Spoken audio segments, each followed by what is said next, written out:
Hello, my name is Zane Poulter, and this is my tone analysis presentation. I decided to analyze the poem The Road Not Taken by Robert Frost. In the poem The Road Not Taken by Robert Frost, we see the narrator come along diverging paths in the woods.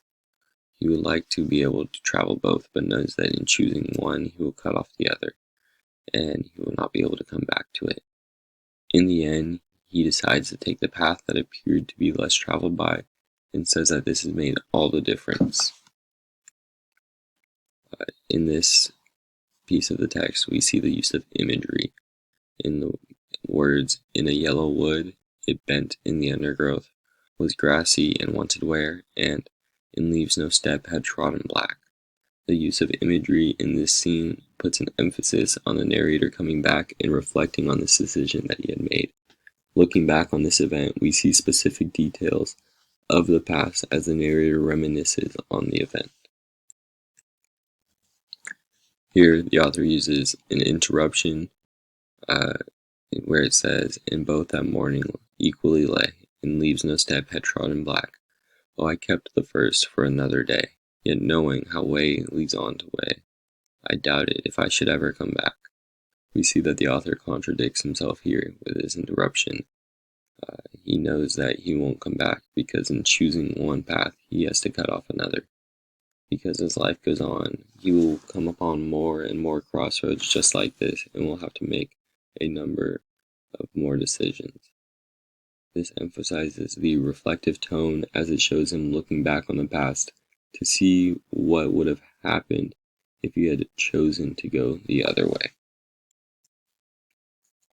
In this section, you see the use of cause and effect by the author when it says, "Two roads diverged in a wood, and I took the one less traveled by, and that has made all the difference." The use of cause and effect in this section places a heavy emphasis on the reflective tone, as he looks back at his decision and how differently his life would have gone if he had decided to go down the other path.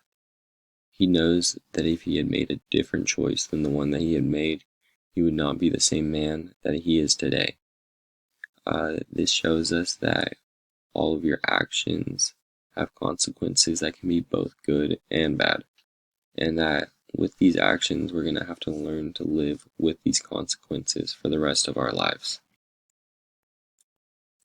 Here we see that the author uses a connotation on the word sigh when it says, "I shall be telling this with a sigh, somewhere ages and ages hence."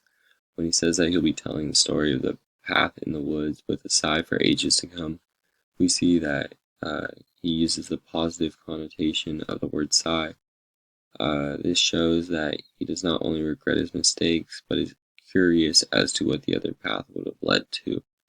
This creates a more reminiscent tone. This use of sigh creates a reminiscent tone rather than reflective because it's less objective and shows a good positive emotion towards the event.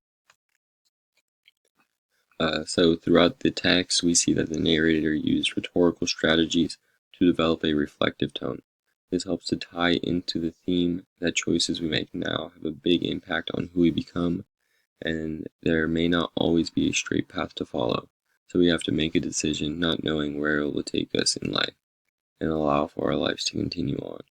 We see this through his reflective and reminiscent tones as he looks back on his past, knowing that his decision changed his life, but he does not regret what he did, rather wonders what the other path would have potentially led him to. Thank you for listening to my presentation.